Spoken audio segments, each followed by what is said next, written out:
All right, let's talk about something we've all dealt with. That hacking, annoying cough that just will not go away. It ruins your sleep, drives everyone around you crazy, and you'll try just about anything to make it stop. So you grab something from the pharmacy or the pantry, but how do you really know if it's helping? Or did you just get better on your own? So the real question is, when you've got that cough that won't quit, what actually works? Today, we're going to dig into the science and find out. So here's our game plan. First, we're going to pull back the curtain and see how scientists figure out if a remedy is legit. Then we'll open up two different case files. One's on an herbal syrup for adults, and the other is on that classic remedy for kids, honey. And then we'll wrap it all up with what this all means for you. Okay, first things first, putting remedies to the test. Before we look at any results, we gotta understand how they get them. I mean, this is the million-dollar question, right? You take something, you feel better. But were you going to feel better anyway? Was it just a coincidence? How do you separate what really works from wishful thinking? Well, it turns out there's a very clever way to do it. And that's where this thing called a placebo-controlled trial comes in. It's the gold standard for a reason. You take a big group of people and you split them in two. One group gets the real medicine, the other gets a placebo, basically a sugar pill or a fake syrup that looks and tastes exactly the same. And often it's double-blind, which means even the doctors don't know who's getting the real stuff until the end. This is how you remove all the bias and get a true answer. Okay, so with that in mind, let's crack open our first case file. This one's about an herbal syrup with thyme and ivy for adults. So picture this. It's 2006 in Germany. A team of researchers gets a group of 361 adults, all of whom are dealing with acute bronchitis. You know, a really nasty cough. And they did exactly what we just talked about. They split them up. Half of them got a syrup made with extracts from thyme and ivy leaf. The other half got a placebo syrup. And they made sure you couldn't tell the difference just by looking at it or tasting it. A perfect setup. So everyone took their assigned syrup for about 11 days. And the big question is, what happened? Was there a real difference? Oh yeah, there was a difference. A big one. The group that got the real thyme ivy syrup saw their coughing fits go down by almost 69%. That is a huge improvement.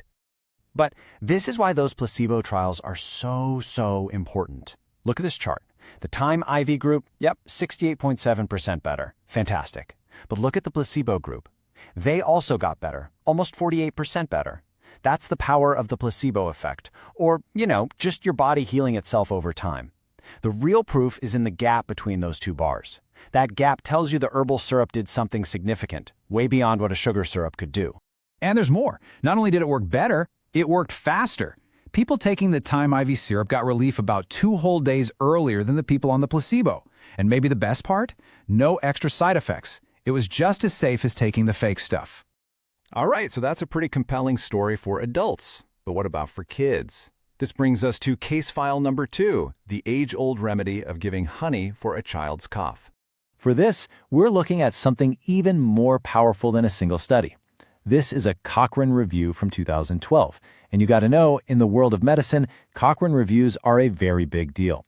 They basically scoop up all the best research on one topic and analyze it all together to give us the clearest possible picture. So what did this massive review find? Well, first they compared honey to doing nothing at all. And the results here were pretty clear. Giving kids a spoonful of honey before bed was definitely better than nothing. It helped reduce the coughing and helped both the kids, and probably their parents, get more sleep. Next, they compared honey to an actual over-the-counter medicine, diphenhydramine. That's a common antihistamine. And here, the evidence pointed to honey maybe being a little bit better for relieving the symptoms. And now for the really surprising one. They put honey head-to-head with dextromethorphan. That's probably the most common cough suppression you'll find on the shelf. The result? They found no significant difference. A spoonful of honey seemed to work just as well as the standard cough medicine.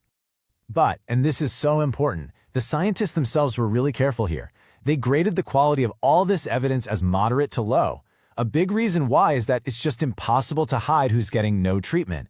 Parents know if their kid isn't getting anything, and that knowledge can create bias in how they report symptoms.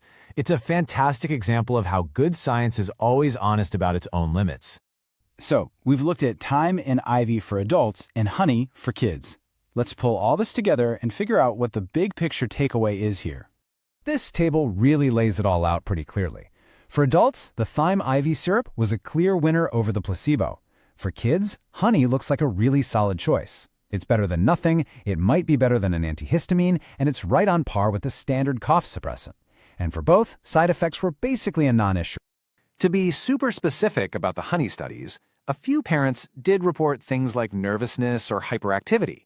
But, and here's that key phrase again, these reports were not statistically significant. That means when you crunch all the numbers, you can't say for sure it was the honey causing it. It could have just been random chance. And that leads to this really measured conclusion from the authors of that big review. They said there was no strong evidence for or against the use of honey. Now, that doesn't mean it doesn't work.